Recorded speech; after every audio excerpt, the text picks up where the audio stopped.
देखिए दीदी, साहेब भैया हम लोग को 3 सूत्र दे करके शिव की ओर चलने की राह दिशा दिखा दिए हैं।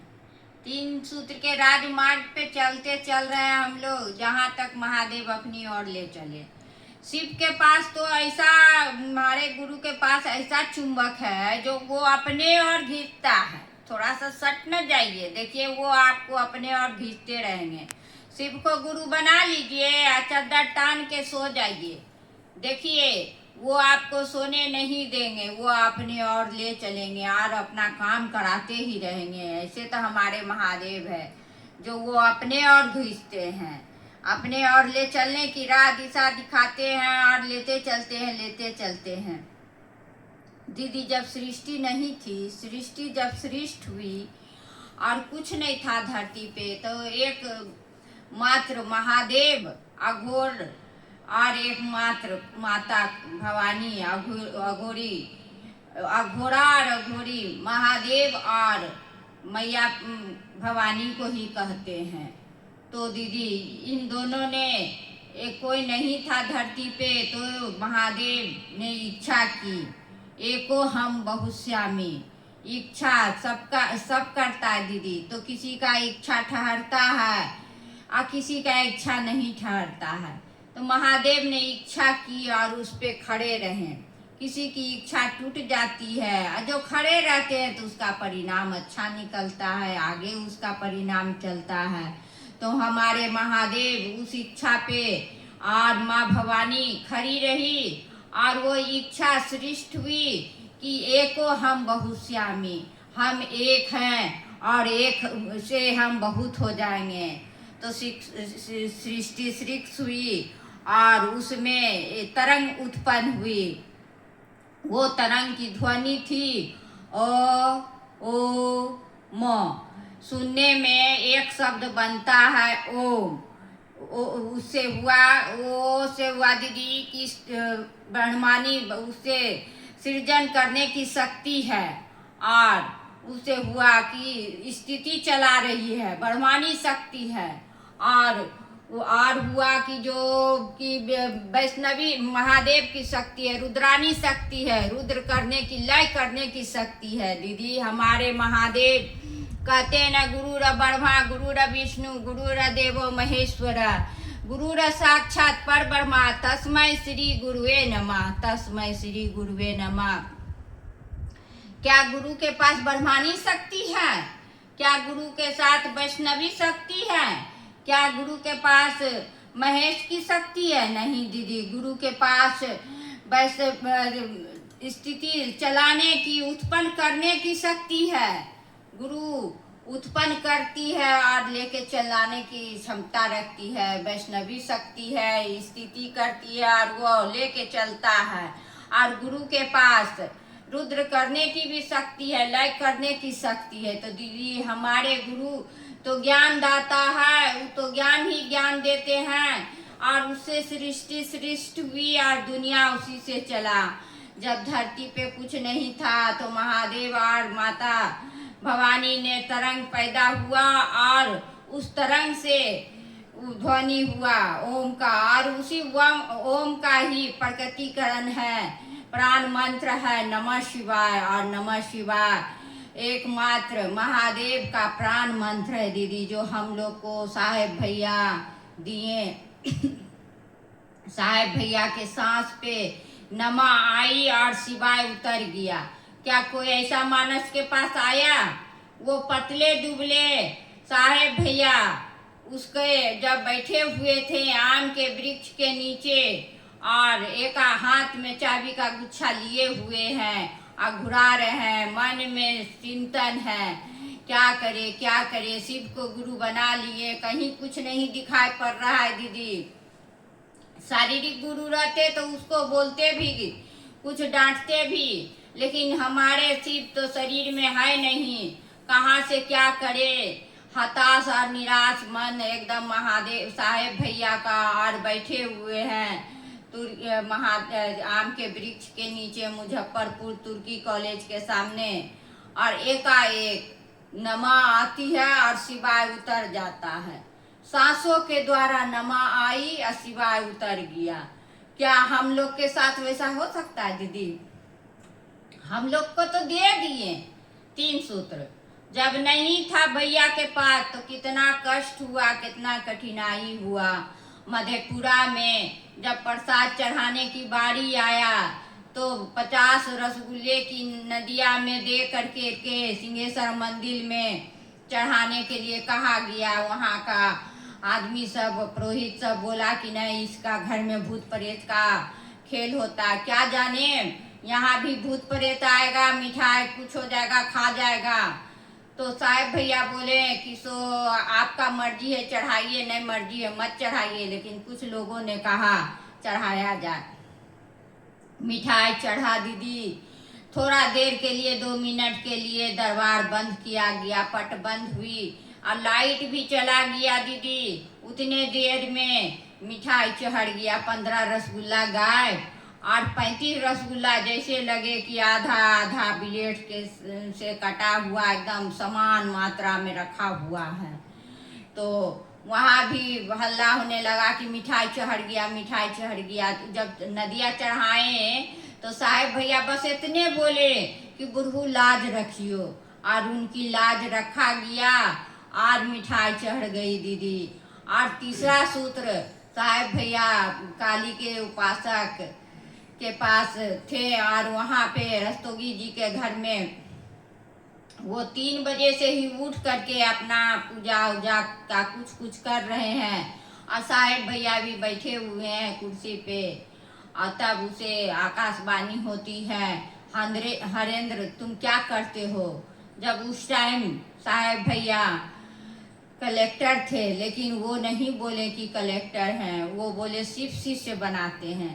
क्या आप अगर जो कुछ करते होंगे तो कहिएगा ना कि हम मास्टर हैं, हम बच्चा को पढ़ाते हैं, हम बैंक में हैं तो हम बैंकिंग का काम करते हैं, या आप हाउस का काम, घर हाउस वाइफ है तो बोलिएगा ना कि हम हाउस वाइफ हैं, खाना पीना पकाते अपना घर में बाल बच्चा को देखते हैं।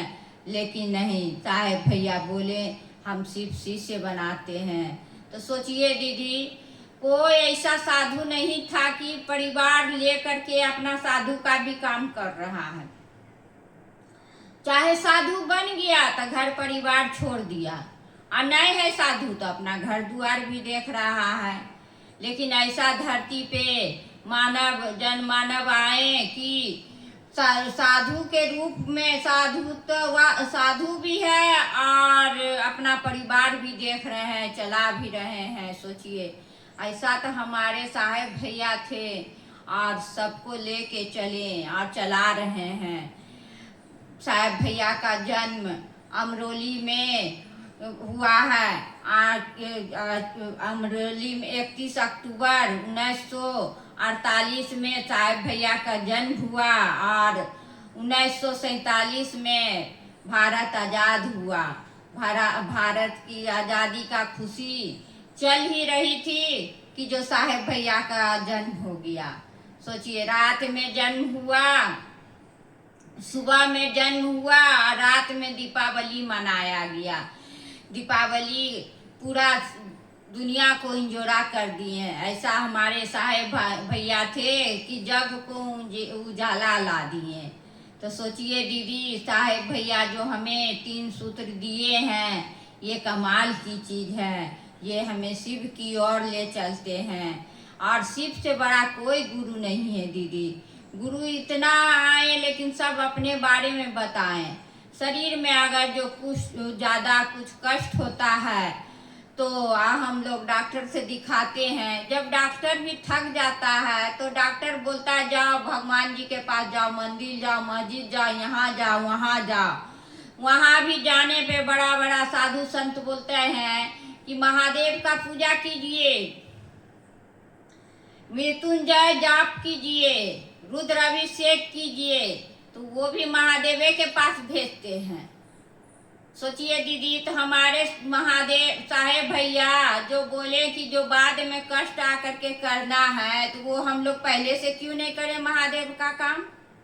तो हम लोग महादेव का काम करते ही रहते हैं दीदी। जब साहेब भैया से हम लोग जुड़ गए, महादेव से जुड़ गए और जुड़ने के बाद महादेव का काम करते ही करते हैं। महादेव जहाँ तक काम कराएं अपना अपना कराते हैं वहाँ तक करते हैं। मेरी थोड़ो कुछ क्षमता चलती है दीदी, मेरी क्या है, हम तो एक जरिया है, चलाने वाले तो साहेब भैया जो हमको लोग को चला रहे हैं। कहते हैं ना, मन अगर जो भैरव होता है ना तो तीनों तटबंधों को तोड़ देते हैं। मन भैरव जब हुआ मतलब मन जब मजबूत हुआ तो कहते हैं दैविक दैहिक भौतिक तीनों तटबंधनों को तोड़ करके शिवमय हो जाता है। किसी से कोई डर भय नहीं जब मन भैरव होता है। तब कहते हैं मन की शक्ति से ज्यादा आध्यात्मिक शक्ति काम करती है। मन का शक्ति कुछ दूर तक जाएगा लेकिन आध्यात्मिक शक्ति बहुत दूर ले जाता है आदमी को।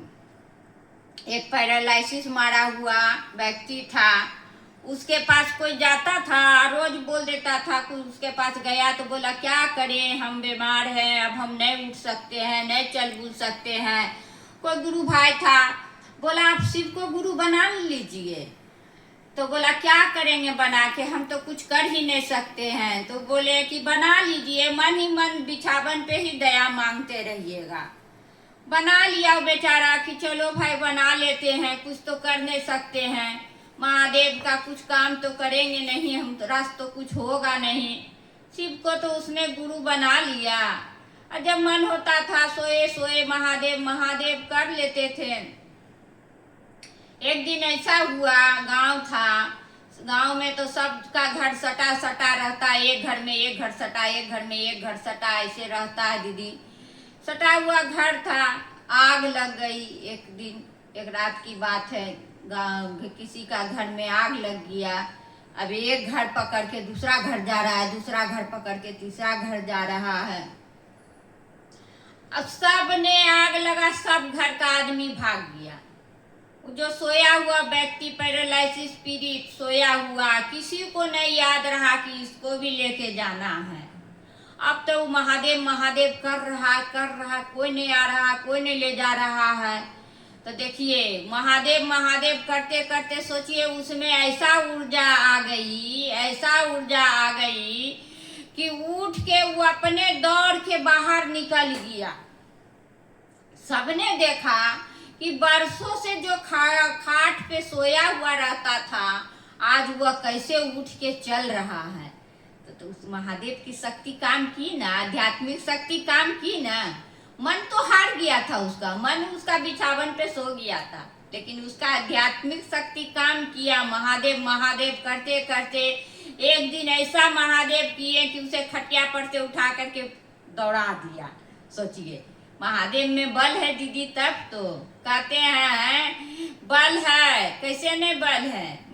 एक डंडा अगर जो कहीं मारिएगा कहीं बजारिएगा तो डंडा टूट जाएगा तुरंत, लेकिन जब हम लोग एक दर्जन हो जाते हैं, चाहे 10-20 को डंडा को मान के गांठ बना लेते हैं तो सोचिए उसमें कितना मजबूती आ जाता है।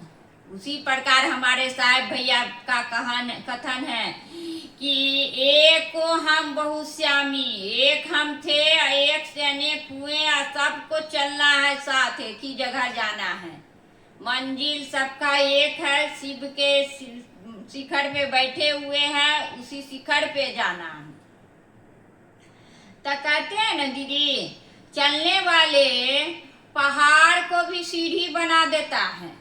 जो चलना चाहता है कितनों भी ऊंचाई रहता है वो चढ़ जाता है, पहाड़ को भी सीढ़ी बना देता है। और जो नहीं चलना चाह रहा है वो सीढ़ी को भी पहाड़ बना देता है कि हम सीढ़ियों पे कैसे चढ़ेंगे। तो बल हमारे महादेव न देते हैं कि पहाड़ भी है लेकिन उसमें बल दे दिए, हमको चलने की क्षमता दे दिए, ऊर्जा दे दिए, और पहाड़ को भी सीढ़ी बना करके हम लोग चल पड़ते हैं। हर हर महादेव, जगह जगह महादेव करके कितनों भी कठिनाई रहता है निकल पड़ते हैं, महादेव का नाम लेके चल पड़ते हैं, कूद पड़ते हैं, महादेव अपने और ले चलते हैं, खींच लेते हैं हम लोग को अपने और। तो हमारे महादेव तो कमाल के है दीदी, जो हम लोग को राह रास्ता दिखाते रहते हैं, पल प्रति पल चलते रहते हैं। सिर्फ मेरे गुरु है दीदी, आपके भी गुरु हो सकते हैं। अगर आपको ये वीडियो अच्छी लगी हो तो आप इसे ज़्यादा से ज़्यादा शिष्य तक पहुंचाने का कोशिश कीजिएगा दीदी, क्योंकि हमारे साहब भैया का कहना है ज्ञान जो मिल रहा है औरों तक बताइए, और हम सब वही काम कर रहे हैं, अपने तक नहीं रह रहे हैं दीदी। चलिए दीदी, इसी वाणी से मैं अपनी वाणी को विराम देती हूँ। धन्यवाद।